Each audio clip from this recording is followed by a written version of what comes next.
Story 1. Am I the a-hole for leaving my fiancé's birthday after my stepdaughter's prank?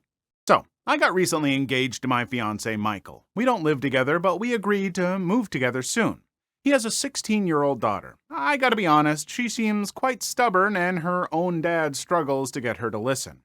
I'm not close with her, which is something I know I need to work on and do my best. However, her pranks make it difficult for me to maintain a good relationship with her.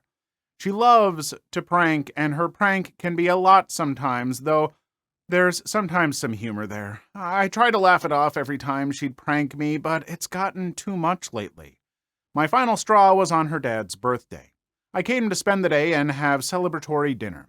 My future in-laws and relatives came as well. All went well until dinner. We were about to have dinner, and once we walked into the dining table, I was stunned to see my underwear hanging on a hanger in the corner. My stepdaughter looked at me, smiled, and said, "Oh, you forgot these last time you visited, and I didn't want you to forget them again, so I hung them here." I was absolutely astonished, speechless even. Michael was shocked, and my in-laws and other guests, including Michael's friends, were staring at me in awkward silence. I felt so humiliated, especially when some of the men laughed. Next thing I knew, I yelled at her and was grabbing my stuff about to leave, and Michael and his daughter telling me to calm down, it was just a prank. I left immediately and turned my phone off. Michael left many text and voice messages calling me hypersensitive and claiming I ruined his birthday by walking out over a prank. We argued later, and he said his daughter is a teenager and it's what they do, so my reaction was over the top and ruined the birthday for him and his family. I haven't spoken to him in days, and he's expecting me to apologize for walking out and also yelling at his daughter. Am I the a-hole? Did I overreact? Hey, Michael, maybe you need to learn a little bit more about parenting, because not all teenagers do stuff quite like this. Yeah. Teenagers will make mistakes. They will push boundaries, but that's embarrassing for someone. Like, some people are going to be really embarrassed by that. That's kind of a crappy thing to do to someone. Also, so many pranks are just a pain. Like, folks, a good prank, the person that you're pranking should also be able to laugh about it afterward. Like, that's the hallmark of a good prank. If you're just embarrassing them and making them feel bad, it's just a mean thing to do. I guess it's technically still a prank, but it sucks. So, yeah,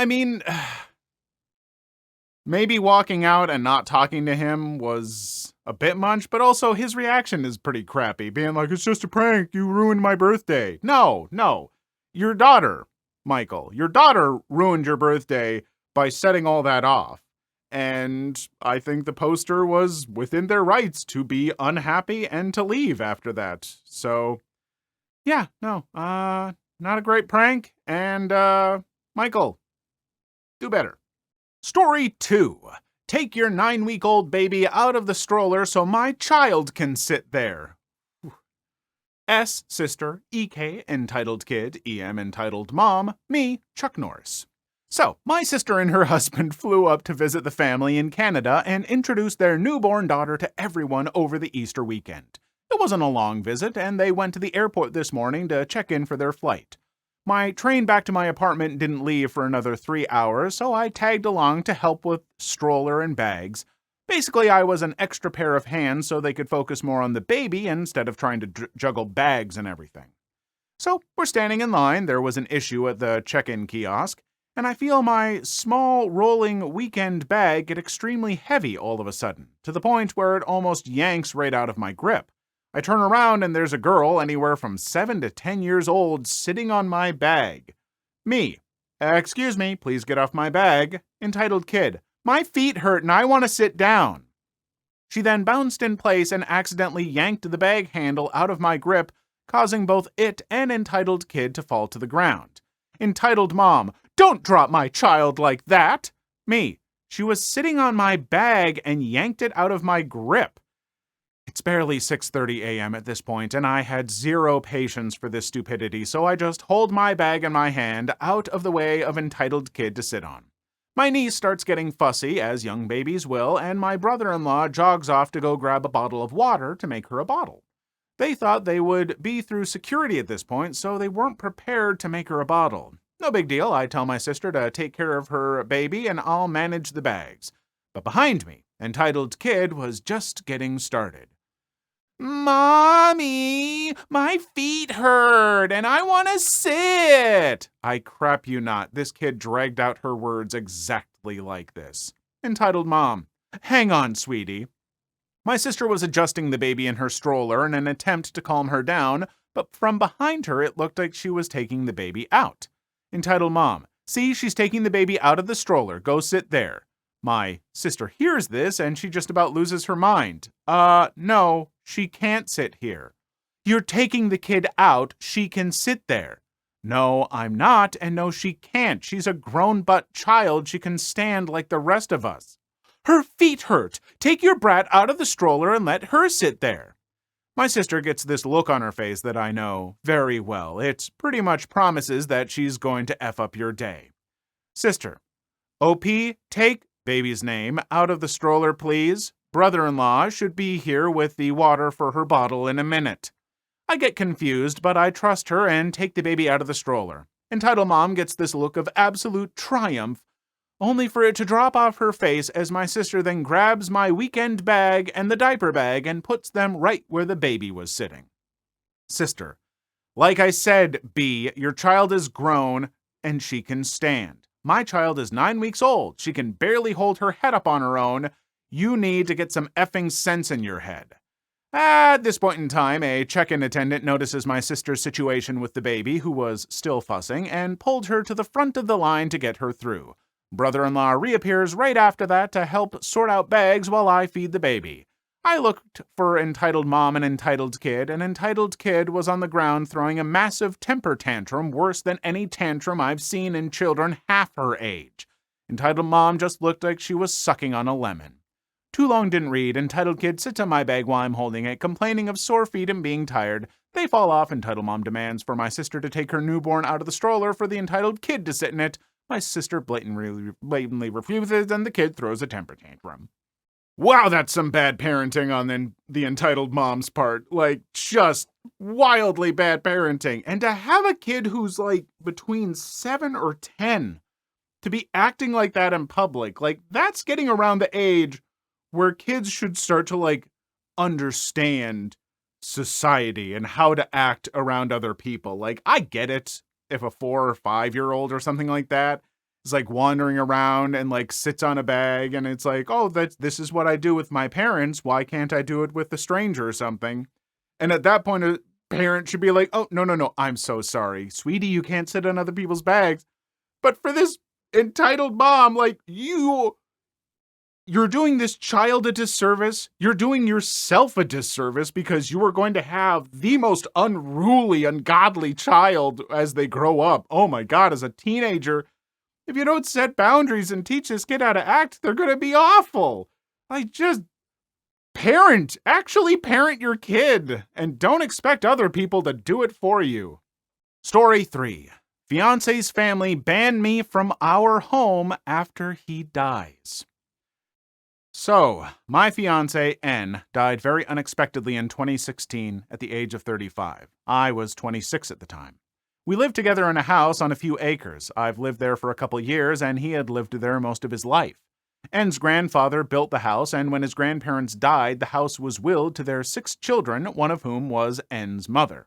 When N's mother died, her share was willed to N and his 2 siblings, so N was a partial owner of the home. His aunt R also lived there. She was mentally unstable in many ways I won't get into, except to say that she was a serious hoarder. Consequently, the house was in disrepair. Honestly, it was not fit to be lived in and would have easily been condemned, but it was a rough time. Please spare your judgment if you can. N and I were in the process of getting an apartment when he died. Since N and R were the only partial owners living there, they paid all the property taxes and for repairs, etc. I contributed too after I moved in. It's not like N and I were just squatting there or something. A couple months before N died, R had some health issues that resulted in her being hospitalized and then moving into an apartment. That's when the entitled family, N's aunts, uncles, and cousins, swooped in and started demanding that we move out so they could sell the property. Okay, fine, we were planning on moving anyway. They were really unrealistic about the timeline, though. At one point, they insisted that since we were low income, all we needed to do was contact the government, TM, they weren't sure what department, and they'd just give us a small house and some land. That's how out of touch with reality these people were. They'd just show up in the house whenever they wanted, which I guess legally was their right, but it's also pretty rude and entitled to just come into someone's home on a regular basis without even speaking to them while you're there, much less letting them know beforehand. Anyway, when N died, they were unabashedly elated. 2 days after he died, I was at the house collecting some of my things when I got a text from his sister, who is an angel, so we'll call her AS, saying that they'd messaged his out-of-state uncle's wife asking her to message AS about me because God forbid anyone be direct. Apparently, they wanted me banned from the property immediately. We'd been living in sin, and now that N was gone, I had no reason or right to be there.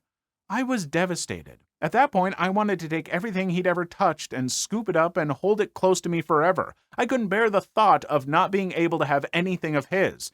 As an afterthought, I realized all of my stuff was also still there. Luckily, AS stuck up for me and said I could be there as long as I wanted. She lives across the country, though, so she couldn't do much to enforce it. The most egregious display of disgusting entitlement / general buttholishness happened a couple days later. I was at the house, frantically trying to load up the car with the things that made up the life that N and I shared together, which was taxing both physically and emotionally. I was crying when N's cousin, entitled cousin, appeared in our bedroom. Entitled cousin, smiling like I'm an old friend she just ran into each other at a Costco. Hey, isn't this crazy? N died so suddenly. He was fine a few days ago. Me, through tears. Yeah, it was very unexpected. Entitled cousin, laughing. I know! Well, at least we can sell this dump now.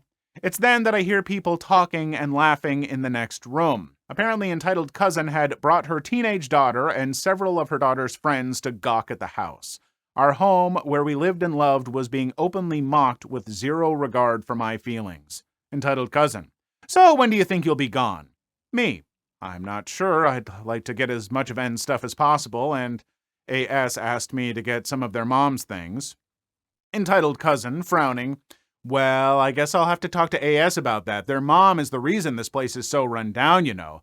Laughing again. I don't see why AS would want any of this garbage. Note that this is blatantly false, as the house had been in pristine condition until N's mother died, and R's hoarding worsened to the point that N could not keep up with it. Also, there were plenty of keepsakes and heirlooms that were not at all garbage. I'm sort of dumbfounded by this whole exchange and way too emotionally drained to deal with it, so I just get back to what I was doing. Later that night, entitled cousin's sister messaged me asking what I'd done with R's box of plastic horses. R wanted them back immediately. Of course, I had not taken it. Why would I want a box of plastic horses? Hint, I would not. I elected not to reply. After that, they got more aggressive about me not being there because I was a plastic horse thief.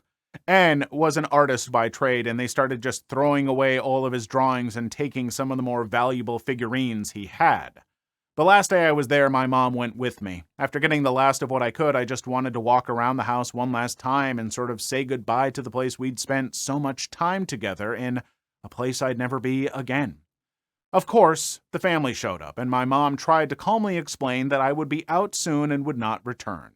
She tried to appeal to their sense of humanity by explaining how traumatized I was from his death, and how I just needed this for some semblance of closure, but his aunt got in her face and lectured her about how N was in hell and I'd be going there too. Then my mom, who somehow managed not to knock her teeth out, reminded her that AS had told me I could be there. The aunt responded by calling the police to have me forcibly removed. We left before the police arrived, and now that's my final memory of the place where the most amazing man I've ever known taught me how to love. I'm sorry it's a bit anticlimactic, but this really was cathartic for me to write. If you've read this far, I sincerely thank you. Edit. Wow, I've posted this before work, and I come back to this outpouring of love and support. I wish I had time to reply to each and every comment, but just know that your condolences are very much appreciated, And thank you for my first silver and gold. A couple things I want to clarify. I'm a woman. The living in sin comments were just about us living together before marriage. He died of either sepsis or a pulmonary embolism. The hospital said one thing, the ME said another.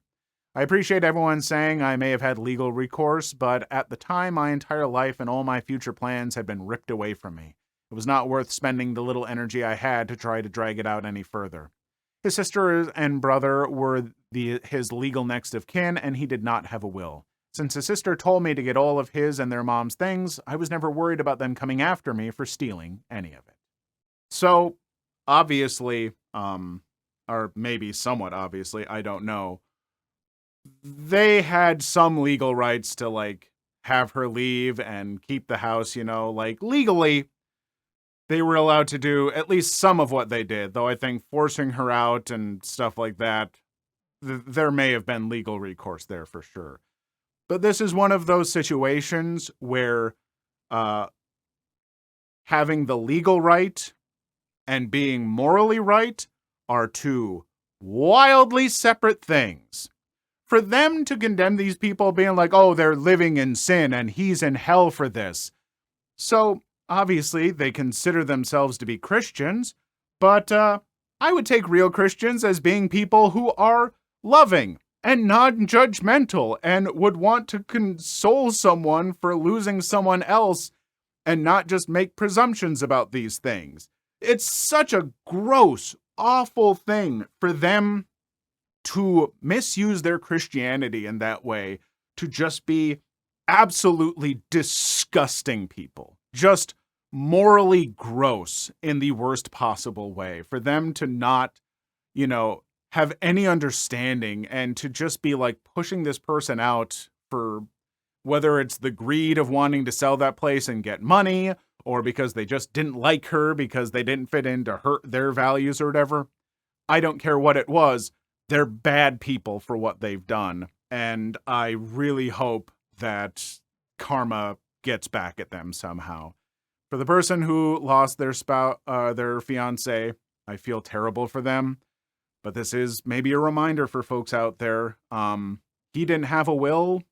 If you have important people in your life, you should probably have a will at whatever age, because you never know when something might happen. And it's tragic enough that she lost him, but even more tragic that there was no will, and it unfortunately made life that much harder after losing. Please leave your story in the comments. I would love to make a video on them in the future. Also, don't forget to like and subscribe.